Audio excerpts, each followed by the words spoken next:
Langsung aja ya Bu. Ya. Jadi kami dari Fakultas Ekonomi Bisnis ada mendapatkan tugas dari dosen untuk melakukan audit internal. Nah, kami di sini sudah sepakat untuk mengaudit UMKM dari Ibu. Ibu siapa?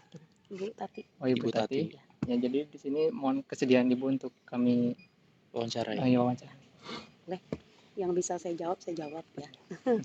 Bu, untuk nama dari usahanya ini ayam geprek Palu ya, Bu? Ya.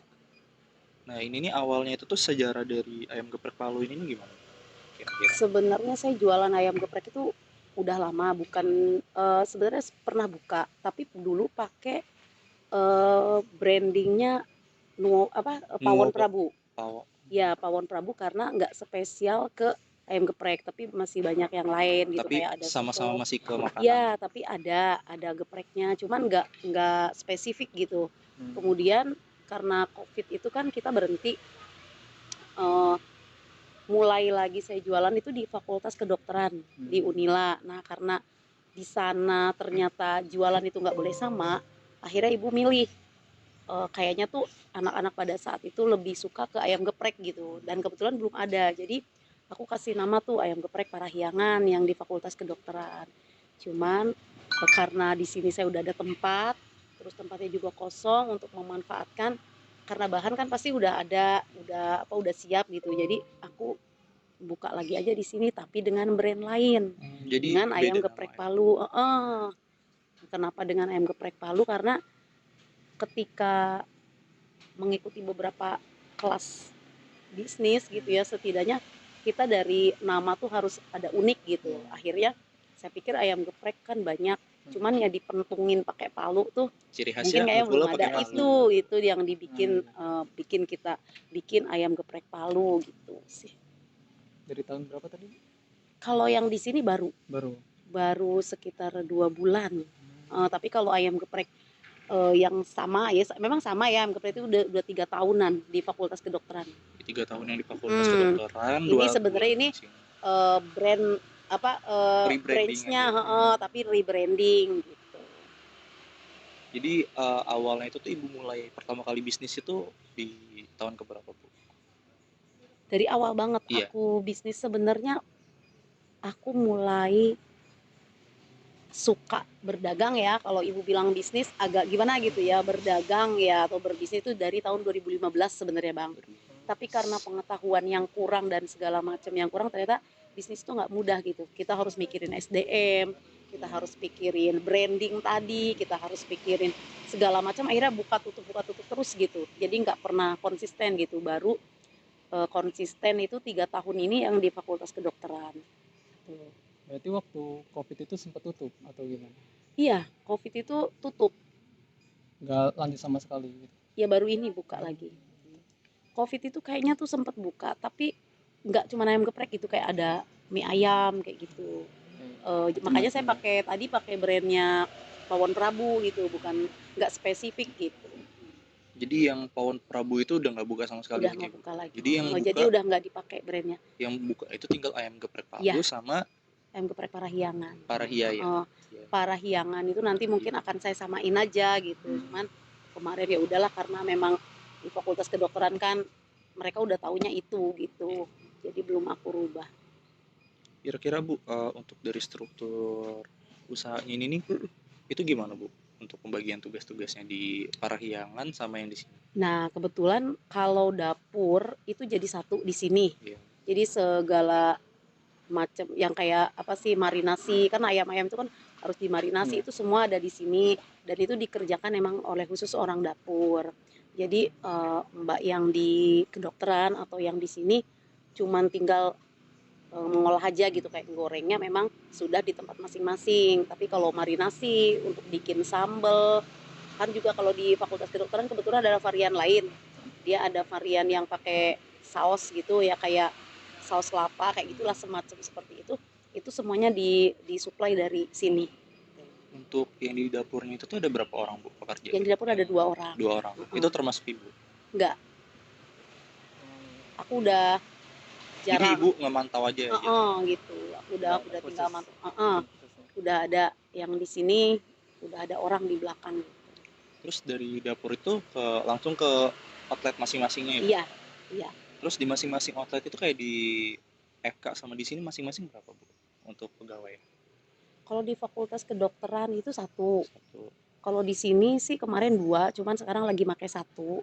Kebetulan masih nyari satunya gitu. Terus mungkin karena kita fokusnya ke persediaan ya Bu, jadi mau tanya-tanya tentang persediaan di sini. Untuk stok itu gimana Bu? Dari orang kah atau memang? Iya, aku tuh kalau untuk ayam aku udah supplier sendiri. Jadi setiap hari tuh kirim gitu, supply gitu. Karena aku nggak pakai ayam beku, Bang. Jadi aku pakai ayam fresh. Saya nggak bekuin gitu. Jadi setiap hari ya disuplai dari suppliernya datang gitu. Memang agak sedikit repot sih gitu. Cuman karena sekarang masih ke handle, jadi saya masih konsisten di ayam yang fresh, bukan frozen gitu. Itu setiap minggu, setiap hari atau berapa? Biasanya setiap hari sih Setiap hari ya? mereka kirim. Setiap hari itu tuh berapa kilo, Bu?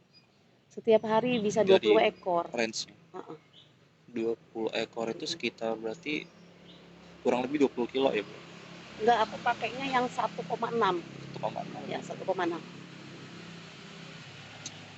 Belum banyak. Terus Bu, untuk pencatatannya itu Ibu udah ngelakuin belum? Nah, untuk pencatatan itu saya memang belum memisahkan antara sini sama di fakultas. Jadi pendapatan masih jadi satu, terus pengeluaran juga masih jadi satu. Mungkin next saya pengen tahu mana yang lebih ini gitu. Kalau dilihat dari omset mungkin fakultas kedokteran lebih besar. Cuman ya karena di fakultas kedokteran kan juga ada sewa ya, jadi saya nanti harus hitung ulang. Itu kendala kami memang di finansialnya itu belum rapih gitu, harus dirapikan lagi. Di pencatatannya.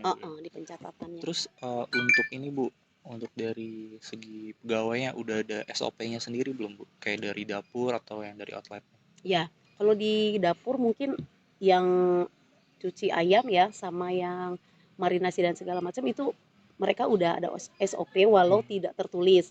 Tapi kalau yang di depan, yang di outlet itu ada panduannya gitu, apa yang harus dikerjakan awal datang itu sebenarnya tadinya saya nggak make. Tapi ternyata mereka kadang-kadang lupa Bang, kayak nyiapin ini loh, pas ada yang beli baru ngambil ke belakang. Nah jadi sekarang sih udah dicatat gitu apa yang harus disiapkan ketika mereka pagi datang sampai buka itu, sampai ya tutup lagi lah gitu. Terus kalau ke persediaan tadi Bu, kan Ibu ngambilnya tiap hari ya. Terus kalau misal masih ada sisa mungkin, itu bagaimana? Kalau ada sisa tetap menyimpan tapi nggak di freezer ya, tetap chiller gitu, maksudnya nggak dibekukan gitu, karena biasanya sih habis sih ya dua. Jadi supaya apa sih dia datang tapi kita masih punya stok gitu. Walaupun nggak setiap hari habis, besoknya tuh masih ada datang lagi kayak gitu. Jadi fresh terus. Ya. Nggak terlalu banyak. Ya. Mungkin ke lagi. Semua sih cabe juga suppliernya yang datang sih. Bu, mungkin kalau untuk struktur jelasnya itu tuh jadi untuk ownernya itu Ibu sendiri. Iya. Terus untuk kayak ada nggak Bu yang biasa Bu untuk mantau manajemennya gitu kayak ibaratnya SPV gitu? Nah, itu sih biasa sama Bapak. Sama Bapak Ibu. Iya. Bapak juga yang apa sih yang deliver gitu ke setiap ya kalau sini kan memang mereka ini sendiri, tapi kalau untuk ke Unila biasanya yang deliver Bapak, yang kontrol juga Bapak, sama dari segi apa pendapatannya berapa yang dibeli itu Bapak yang ngerjain. Terus kalau untuk yang ngelakuin pencatatan gitu Bu, entah stok, entah keuangannya, pendapatan segala macam itu siapa Bu? Bapak. Itu Bapak juga. Mungkin saya lebih ke kontrol. Jadi aku lebih ke kontrol.